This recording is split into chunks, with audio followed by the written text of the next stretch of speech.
ओ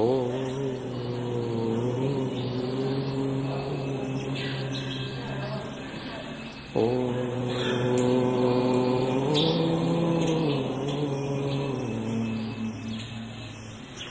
मंगलमय मंगलकरण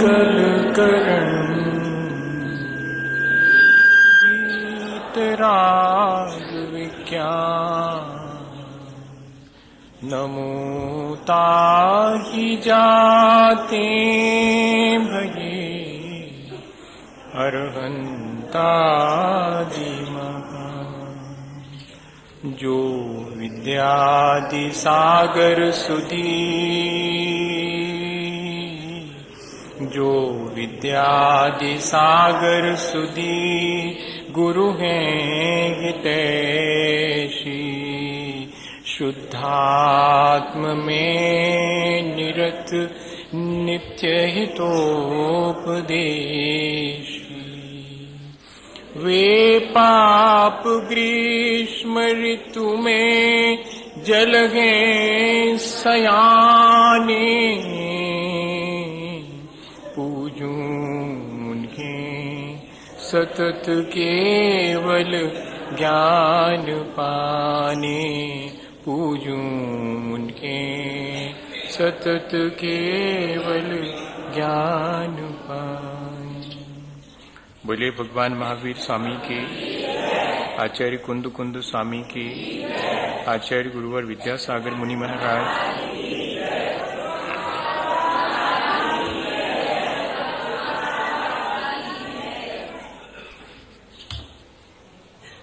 हम सभी लोगों ने पिछले दिनों बहुत सारी बातों पर विचार किया है। जीवन एक प्रवाह की तरह है और उस प्रवाह में कोई ज्ञानी की तरह पैदा होता है, कोई अज्ञानी की तरह पैदा होता है, कोई धनवान और कोई दरिद्र होता है। कोई किसी भी स्थिति में जन्म ले, कहीं भी जन्म ले और कहीं भी जाकर के उसका मरण हो, लेकिन इस प्रवाह में भले ही और चीजों में फर्क हो, पर तीन चीजें तो सबके साथ हैं: जन्म, मृत्यु और बुढ़ापा। ये तीनों चीजें सबके जीवन में, भले ही कोई छोटा हो, कोई बड़ा हो, कोई दरिद्र हो, कोई धनवान हो, किसी के पास बुद्धि बहुत हो और किसी के पास बुद्धि न हो, इन चीजों में फर्क हो सकता है। लेकिन जन्म सबको लेना पड़ा है, मरण भी सबको करना पड़ेगा और बीच में बुढ़ापे से भी गुजरना पड़ेगा। और तीनों चीजें दुखदायी हैं, क्या जन्म, क्या बुढ़ापा और क्या मरण। दुख भी सबको अपने अपने तरह के, भले ही अलग अलग मिले हों, किसी को किसी बात का दुख है, किसी को किसी दूसरी बात का दुख है, लेकिन ये तीन दुख तो सबके जीवन में है। अब सवाल ये है कि इस जीवन के प्रवाह में, जहां की जन्म, मरण और मृत्यु का दुख सबको है, कौन इस दुख और सुख को कैसे भोगता है? जीवन में घटित होने वाली इन घटनाओं को कौन व्यक्ति किस ढंग से सोचता है, ये भर उसके अपने ऊपर निर्भर है। ये उसका अपना पुरुषार्थ है। एक ही घटना को अलग अलग ढंग से हम सोच सकते हैं, एक ही दुख को अलग अलग ढंग से हम भोग सकते हैं। ये हमारी चॉइस पर निर्भर करता है। एक बहुत पुरानी घटना है कि जब कोई व्यक्ति आगरे के ताज महल में छत पर बैठकर इतिहास लिख रहा था, ताजमहल का इतिहास लिख रहा था, और अचानक नीचे बहुत शोरगुल सुनाई पड़ा, तो वो वहां पहुंचा और उसने पूछा कि क्या हुआ। एक व्यक्ति ने कहा, भैया जमाना बदल गया, देखो तो। अच्छा भला आदमी नीचे से जा रहा था, ऊपर से किसी ने बहुत पानी से भरा हुआ और लोटा उसके सिर पे पटक दिया। बताइए कैसा जमाना आ गया। एक ने ये जवाब दिया। दूसरे से पूछा कि भाई हुआ क्या? उसने कहा साहब अब ऐसा है, पानी का लोटा ऊपर भरा रखा हुआ था और कोई छोटा सा बच्चा आया और उसके हाथ लग गया, नीचे गिरा। उसी समय वो जनाब नीचे से निकले और उनके सिर पे। अब इसमें कौन सी बड़ी बात है? अब इसमें इतना बवाल मचाने की और इतना हल्ला गुल्ला करने की क्या बात है? देखना आप, एक ही घटना घटी है कि एक पानी भरा लोटा किसी के सिर पे गिरा है। एक कह रहा है कि जानबूझकर गिराया गया है, दूसरा कह रहा है अचानक गिर गया है, तीसरे से उसने नहीं पूछा और आकर के जो इतिहास लिख रहा था हजारों साल पुराना, उसको फाड़ करके चिंदी चिंदी करके फेंक दिया। लोगों ने कहा क्या करते हैं आप? उसने कहा कि मैंने देख लिया संसार, जहां अभी आंख के सामने घटी हुई घटना को कहने वाले लोग एक ही घटना को अलग अलग ढंग से कह रहे हैं। मैं 1000 साल पुरानी इस घटना को किस ढंग से लिखूं, कैसा हुआ था, ये कौन जानता है? हम जैसा सोच लेते हैं वैसा ही हमें दिखाई देने लगता है।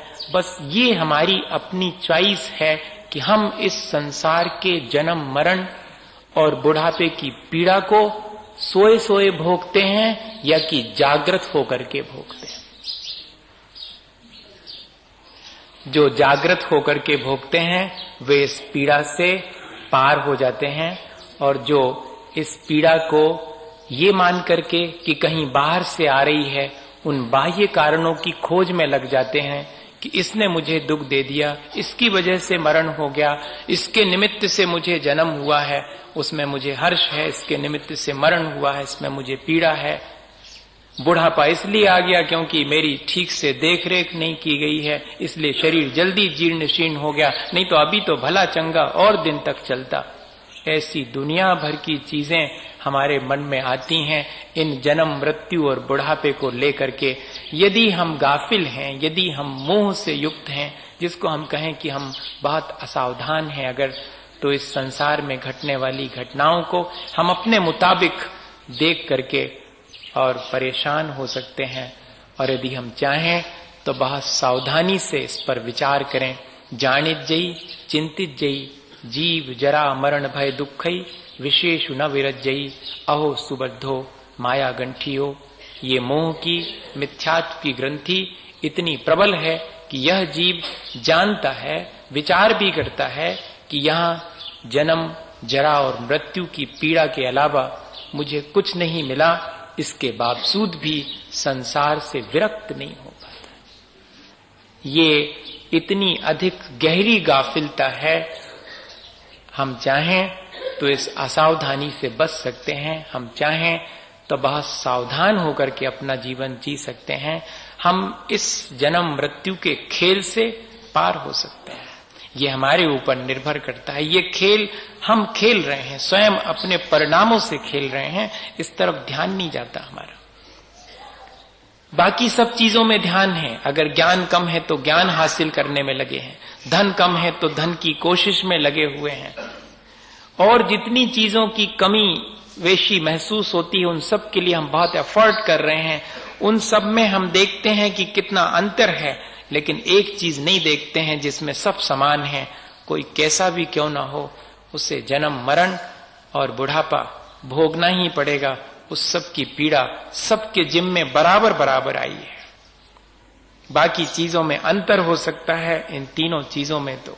और ये तीनों चीजें कौन किस तरह से अपने जीवन में सावधानी पूर्वक लेता है या सावधानी पूर्वक, ये उस पर निर्भर है। एक समुद्र के किनारे वर्षों से एक व्यक्ति और बैठा लोगों से पैसे मांगता था, और लोग उसके सामने कई बार 100-100 रुपए रख देते थे। लेकिन उसके साथ मजा ये था कि वो इस तरह करता था बच्चों जैसा कि बस सिक्के उठाता था, पैसे भर उठाता था, 5 पैसे, 10 पैसे, 8 आने पैसे, 1 रुपए नहीं उठाता था। 100 रुपए तो छोड़ो, 1 रुपए भी नहीं उठाता था, बस सिक्के उठाता था। तो लोग बड़ा मजा लेते थे। लोग आकर के उसके सामने ढेर सारे रुपए रख देते थे, वो छूता ही नहीं था। सिक्के रखते थे तो सिक्के ले लेता था। लोग सोचते थे पागल है, अकल नहीं है इसको, अरे इतने रुपए दे रहे हैं, कुछ भी नहीं ले रहा, बस सिक्के सिक्के लेता था। एक व्यक्ति ने जब थोड़ा खाली हुआ, भीड़ कम थी, तो उससे पूछा कि क्यों, मैं 20 बरस से तुम्हें लगातार देख रहा हूं, तुम्हें इतनी बुद्धि नहीं है, तुम सिक्के सिक्के उठाते हो 2 4 10 ठो, अरे लोग 100 रुपए रख रहे हैं तो तुम उठा क्यों नहीं लेते? बोले सुनो, मैं गैर बुद्धिमान नहीं हूं, लेकिन मैं इस खेल को चलने देना चाहता हूं। जिस दिन रुपए उठा लूंगा ये खेल खत्म हो जाएगा, ये खेल खत्म हो जाएगा। जिस दिन मैं रुपए उठा लूंगा उस दिन लोगों को मालूम पड़ जाएगा। अभी तो लोगों को ये मालूम है कि बिल्कुल बुद्धू आदमी है, बिल्कुल पागल आदमी है, इसके सामने कितने भी रखो ये तो सिर्फ सिक्के उठाता है। कहीं ऐसा तो नहीं कि हम भी ऐसा ही खेल खेल रहे हों? वो तो खेल नादानी में खेल रहा है, लेकिन हम भी कितने अकलमंद हैं। क्या हम नहीं जानते हैं कि जन्म मृत्यु और बुढ़ापे के दुख के अलावा यहां कुछ नहीं मिला? जैसे कि वो भी जानता है, ऐसे ही हम भी बुद्धिमान हैं, सब जानते हैं, कौन नहीं जानता। लेकिन इसके बाद भी इस जन्म मृत्यु और बुढ़ापे के खेल में हम शामिल हैं, अज्ञानी बन करके शामिल हैं। हम खेल खेल रहे हैं इस चीज का, ये समझ में नहीं आता। उसका खेल तो समझ में आया, लेकिन अपना खेल समझ में नहीं आता। जानबूझ करके जो व्यक्ति करता है उसको तो यही कहेंगे कि खेल खेल रहे हैं। जैसे बच्चे अपने हाथ से अपनी आंख पर पट्टी बांध लेते हैं और छिया छाई का खेल खेलते हैं, ढूंढो ढूंढो छुओ कहां है। हम और उनमें जानबूझकर अंध बने हैं, आंखन बांधी पाटी, जिया जग धोखे की टाटी। ये भजन है, वही बात कहना चाह रहे हैं कि हम सब कुछ जानते हुए, जानित जई चिंतित जई, जीव जानता भी है, विचार भी करता है कि यहां जन्म मरण और बुढ़ापे के अलावा मैंने कुछ प्राप्त नहीं किया, बाकी सब चीजें बहुत प्राप्त की होंगी, लेकिन ये चीज मुझे सबसे ज्यादा दुख देने वाली है। लेकिन फिर भी इस खेल से हम बाहर नहीं होते। जिस दिन हमें ये खेल झूठा मालूम पड़ने लगता है, बस वो है आत्म जागृति के क्षण।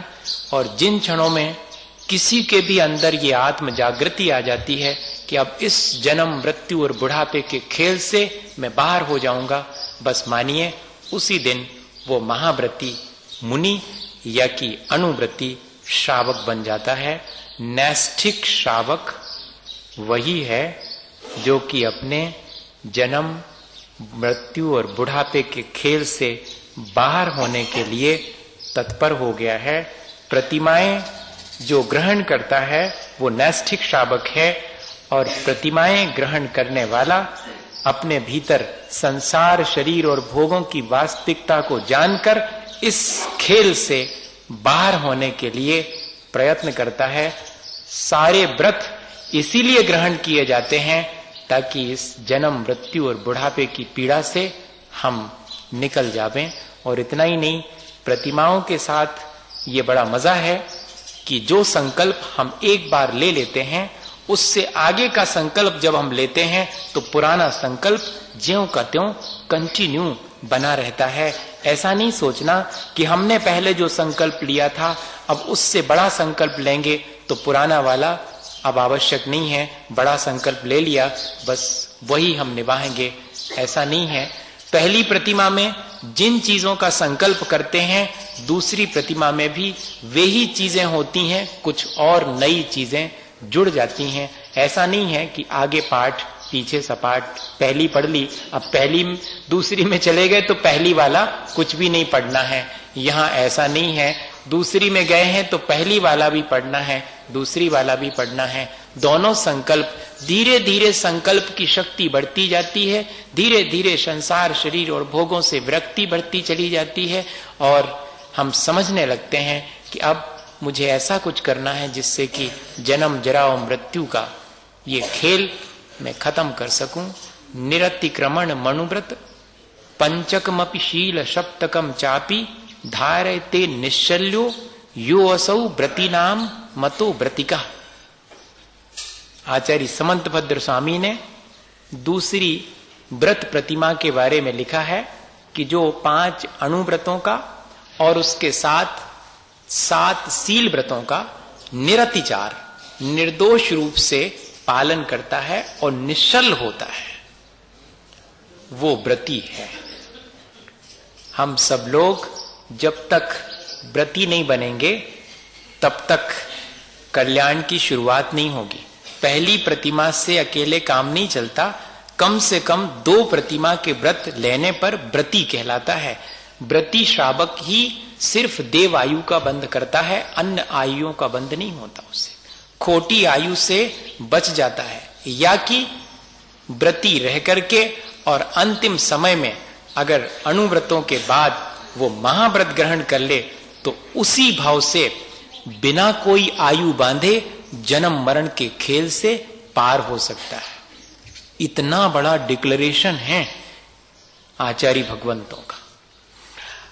पहले कह रहे हैं कि व्रती बन जाए, अगर जीवन भर व्रती बना रहे, 2 प्रतिमाओं का पालन करके घर गृहस्थी में रह के और जीवन के अंतिम क्षणों में महाव्रत धारण करे, अंतर मुहूर्त के अंदर और अपने समस्त कर्मों को नष्ट करके केवल ज्ञान और मुक्ति भी पा सकता है एक श्रावक।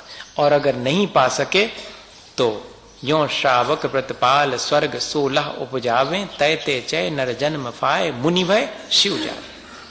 इससे ज्यादा और कोई शॉर्टकट नहीं है। एक श्रावक के लिए भी आध्यात्मिक विकास इतना कर सकता है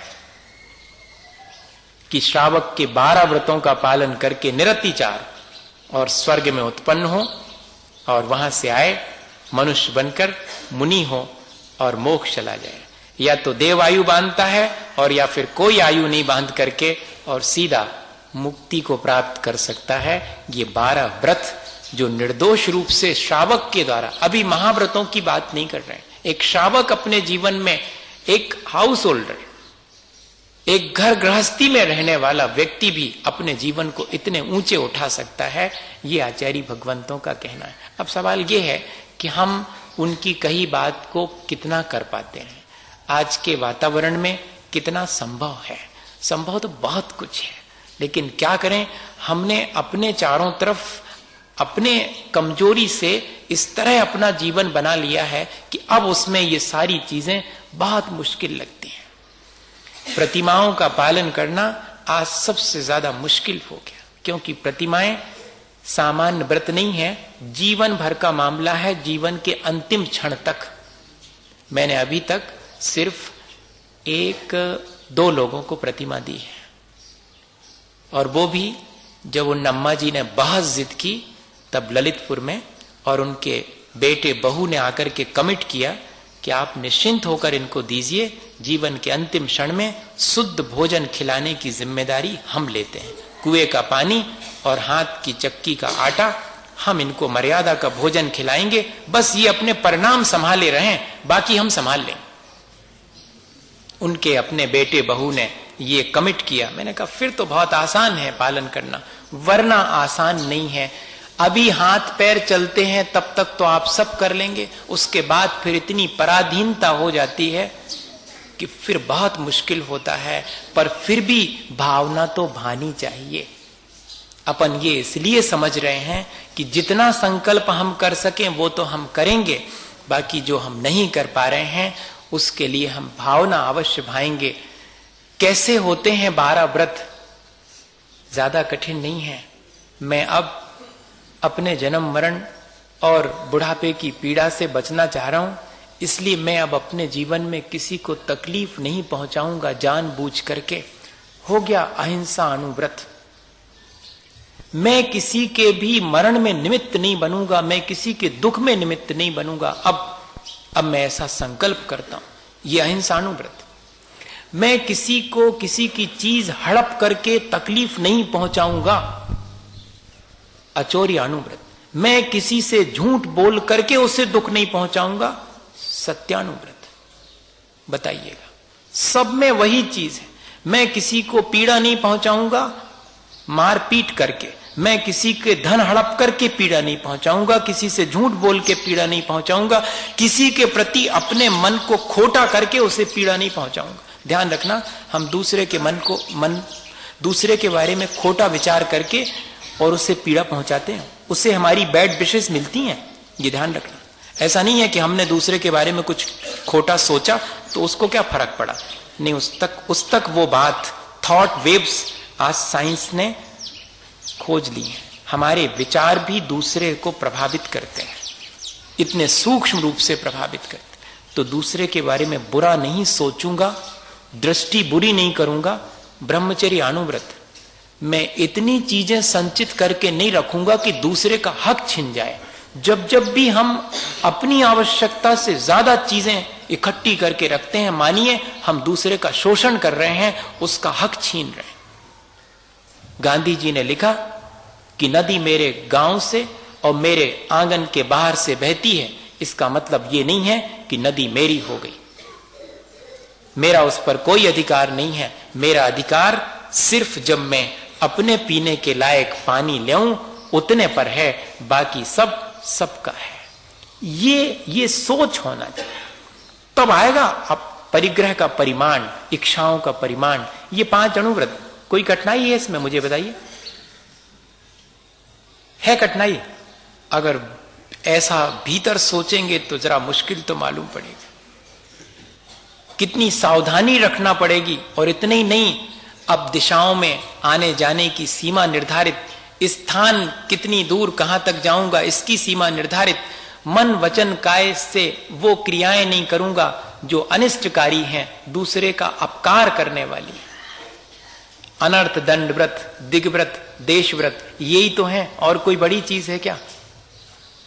अब मैं निरंतर अपने परिणाम संभालने के लिए सुबह दोपहर शाम पंच परमेष्ठी का स्मरण करने बैठूंगा, आत्मा का चिंतन करूंगा, पर पदार्थों से मैं अब थोड़ी थोड़ी देर के लिए दूर रहने का अभ्यास करूंगा, सामायिक। अब मेरा मन ऐसा होने लगा है कि पूरे दिन भर ये सब चीजें जो मैंने जोड़ रखी हैं इनसे दूर रहूं, इन सब की आसक्ति मुझे ना घेरे, इसलिए मैं अब पूरे दिन धर्म ध्यान पूर्वक बिताऊंगा। धर्मामृतम शतृष्णा, अब मैं धर्मामृत का ही पूरी जागृति के साथ पान करूंगा, भोजन पान इत्यादि नहीं करूंगा। पर्व के दिनों में अब मैं उपवास लेऊंगा और दिन भर धर्म ध्यान करूंगा, प्रोषधोपवास, आ गया व्रत। अब मैं अपने शरीर से जितनी बन पड़ेगी, अपनी वाणी से जितना बन पड़ेगा, अपने मन से जितना बन सकेगा, त्यागी व्रती लोगों की सेवा करूंगा, अतिथि समविभाग, यही है ना व्रत, और कोई कठिन है क्या? ये बहुत आसानी से हमारे जीवन में हम चाहें तो ला सकते हैं। इस तरह इन 12 व्रतों को जो व्यक्ति अपने जीवन में अंगीकार करता है, वो व्यक्ति जन्म मरण और बुढ़ापे के खेल से, इस पीड़ा से बाहर हो सकता है। इतना ही तो आचार्य भगवंतों ने हमें सलाह दी। और सबसे बड़ी चीज, जो भी इन व्रतों का पालन करे वो निश्चल होकर के पालन करे। निश्चल होने के मायने, जो निश्चल है वो व्रती है, ऐसा नहीं कह रहे हैं, जो व्रती है वो निश्चल है। क्योंकि बहुत से लोग हैं जो कि निश्चल हो सकते हैं लेकिन व्रती नहीं है, इसलिए कह रहे हैं कि जो व्रती हो उसका निश्चल होना अनिवार्य है। शल्य कौन सी कहलाती? जो कि एक जैसे कांटा भीतर चुभ जाए और टूट जाए और फिर वो अंदर ही रहा है तो भीतर भीतर जो चुभता रहता है ना, शल्य के समान, वही कांटा, शल्य बोलते हैं कांटे को, चुभे हुए कांटे के समान जो भीतर भीतर हमें पीड़ा देता रहे वो कहलाती शल्य। वो 3 होती हैं, माया, मिथ्या और निदान। व्रतों को अंगीकार कर लेने के बाद भी असंयम की तरफ चले जाना, देखो, और बाहर से तो व्रती दिख रहे हैं और भीतर से व्रतों के प्रति बिल्कुल सम्मान नहीं रहा, ये क्या कहलाएगा? माया नाम की शल्य। अब ये अपनी ही चीज अपने को चुभेगी भीतर भीतर कि अरे यार, लोग तो मुझे बहुत अच्छा मान रहे हैं, लोग तो मुझे व्रती मान रहे हैं, लेकिन मैं तो जो है ऐसा, भीतर से तो मेरे परिणाम बड़े खराब हो जाते हैं। ये बात भीतर चुभेगी, इसलिए कह रहे हैं कि व्रती व्यक्ति को माया शल्य से रहित होना चाहिए। मिथ्या शल्य। सच्चे देवगुरु शास्त्र के प्रति श्रद्धा तो है, लेकिन भीतर ही भीतर बीतरागी के अलावा अन्य रागी द्वेषी के प्रति भी थोड़ा लगाव अभी बना हुआ है। हाँ, ये भी तो है, ये भी है, ये भी ठीक है, क्या फर्क पड़ता है, सब ठीक, सब चलता है। महाराज भी तो कुछ नहीं कहते, कभी तो नहीं कहते वो तो ये कहते तुम्हें जैसा करना वैसा करो। एक तरफ बीतरागी को पूज रहे हैं और दूसरी तरफ रागी द्वेषी को भी धीरे से मन ही मन ठीक मान रहे हैं कि वो भी ठीक है। ये मामला जरा टेढ़ा है, सीधा नहीं है। ये मिथ्या शल्य है। ये व्रती व्यक्ति को भीतर भीतर चुभती रहती है, इसलिए सावधानी रखनी चाहिए। एक बार अगर वीतरागता के प्रति समर्पण आ गया है तो फिर अन्य वीतरागी के अलावा किसी के प्रति भी श्रद्धा का भाव मन में उमड़ना ही नहीं चाहिए। अगर मन में जरा भी प्रशंसा का भाव आता है तो मानिएगा वो हमारे अंदर धीरे धीरे चुभेगा। और निदान, वैसे तो मुझे किसी चीज की आकांक्षा नहीं है, मैंने तो सब छोड़ दिया है, लेकिन अब आगे जरा अच्छा कुछ मिल जावे। हम इतनी तपस्या कर रहे, इतना त्याग कर रहे, हमने तो व्रत लिए हैं, अब हमारी जिंदगी तो जैसी है सो नैसी निकल गई, आगे की तनक अच्छी मिल जावे, तनक सुख सुविधा अच्छी मिले, ऐसा मन में भाव आ जाना, ये है निदान शल्य।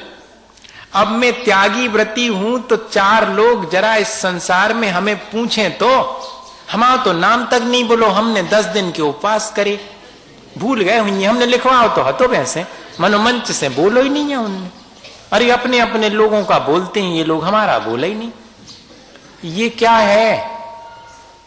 ये व्रतों के साथ में आगामी यश, वैभव, ख्याति और भोग की आकांक्षा नाम का निदान शल्य है। ये भीतर भीतर बनी रहती है, बड़ी सावधानी रखना चाहिए। व्रत लेने वाले आचार्य भगवंत जानते थे कि व्रत लेने के बाद भी और मन में ये 3 बातें बनी रह सकती हैं।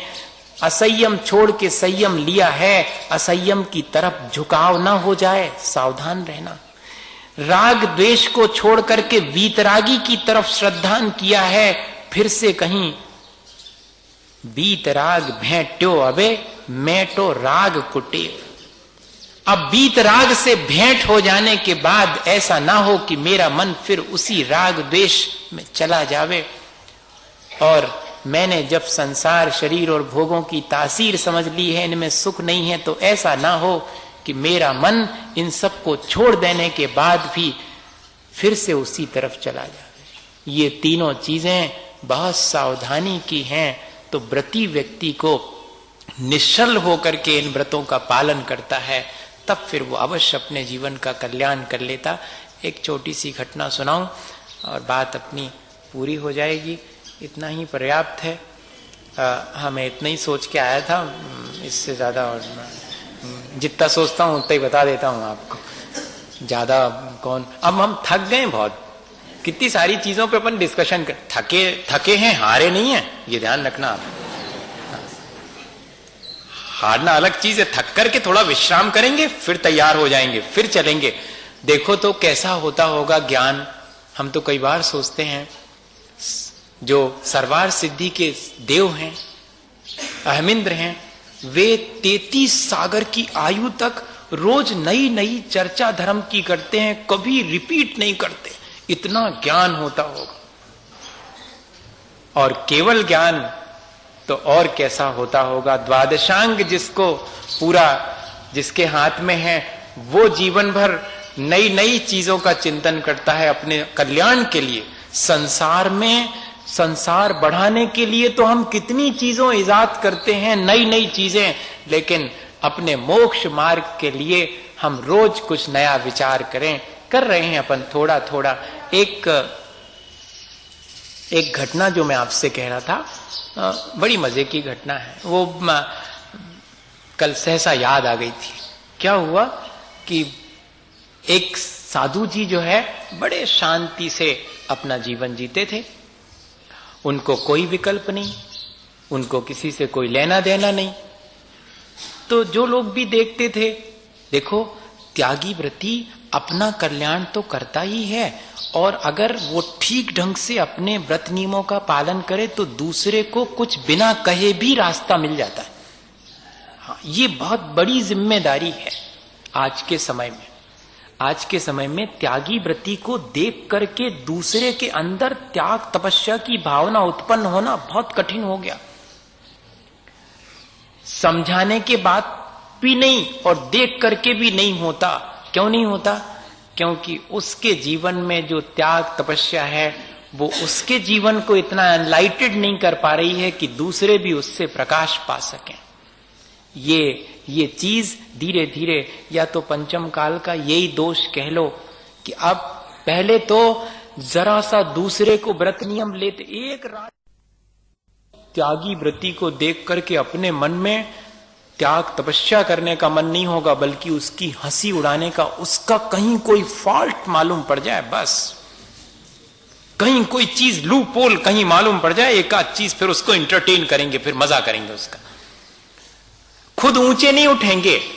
ये काल दोष कह लो या कि हमारे उपादान की कमी कह लो।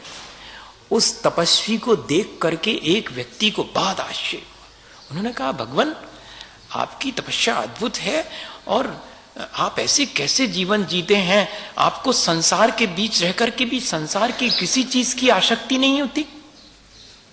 उन्होंने कहा कि देखो, ये सब बातें तो मैं बाद में बताऊंगा, अभी तो मुझे ये मालूम पड़ गया है कि 7 दिन में तुम्हारी मृत्यु होने वाली है। अब देखना मजा, सबको याद आ गया? 7 दिन के भीतर तुम्हारी मृत्यु होने वाली, ये बाकी तो बाद में बताऊंगा तुम्हें। वो कहने लगे कि क्या कह रहे हैं बाबा जी आप? सही कह रहा हूं। अब इनको प्रश्न पूछना खत्म। अब तो भीतर मच गई हड़बड़ाहट, घबराहट। गए घर में, सबसे कहा कि कुल 7 दिन बाबा जी ने कह दिया है। आप सुनो, जिसका जो देना लेना हो हमारे सामने ही दे लेके चुकता करो, और वो जो हैं जिनसे हमारी बुराई चल रही, अब तुम उनसे मत रखना बुराई, हम भी जा रहे हैं उनसे क्षमा मांगने। अब क्या करना, 7 दिन बाकी बचे। अब देखिएगा पूरी लाइफ स्टाइल चेंज हो गई।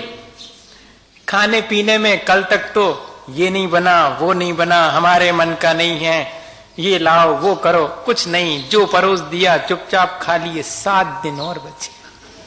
1 निकल गया, 2 निकल गए, बड़ी मुश्किल जैसे तैसे 7 दिन बीते। बाबा जी के पास पहुंचे और कहा कि आप तो कह रहे थे कि 7 दिन में मर जाओगे, लेकिन मैं तो भला चंगा हूं, आपने अच्छा बुद्धू बनाया। तो उन्होंने कहा कि नहीं, 7 ही दिन में सब मरते हैं, 8वें दिन कोई नहीं मरता, 7 दिन ही हैं, 7 दिन में ही सब मरते हैं। कोई सोमवार को, कोई मंगलवार को, कोई बुधवार। 7 ही दिन है मरण के, इनमें से किसी ना किसी दिन मरण होगा।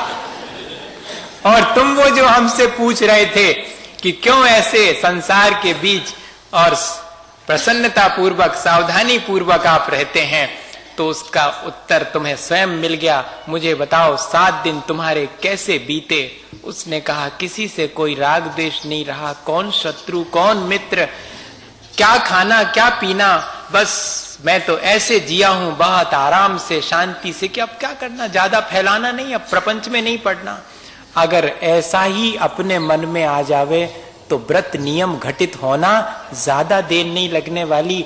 व्रती कोई कैसे हो जाता है, उसके मन में ये भाव अगर आ जावे कि क्या करना, अब संसार बढ़ाना, क्या क्या शत्रु क्या मित्र, सब ठीक है, ऐसे अगर जीवन में दृष्टि आ जावे तो ये सब चीजें बहुत आसान है भैया। हम अपनी दृष्टि को बदल करके और चाहें तो इन सब चीजों को अपने जीवन में हासिल करके अपना कल्याण कर सकते हैं। इसी भावना के साथ बोले आचार्य गुरुवर विद्यासागर मुनि। हे गुरुवर शाश्वत सुख दर्श यज्ञ स्वरूप तुम्हारा है। जग की नश्वरता का सच्चा दिग्दर्शन करने वाला है।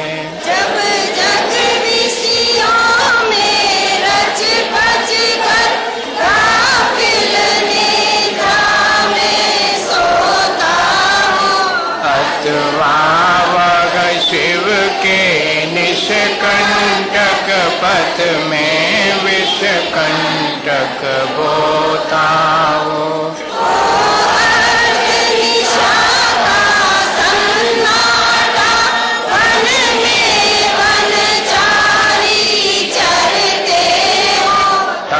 शांत निराकुल मानस तुम तत्वों का चिंतन करते हो। करते तब शैल नदी तट पर तरुतल वर्षा की झड़ियों में समता रस पान किया करते सुख दुख दोनों की घड़ियों में। अंतर ज्वाला भरती वाणी मानो जड़ती हो फूल जड़िया। भवबंधन तर तर टूट पड़े खिल जाए अंतर की कलियां। तुम सादानी क्या कोई हो, जग को दे दी जग की निधिया।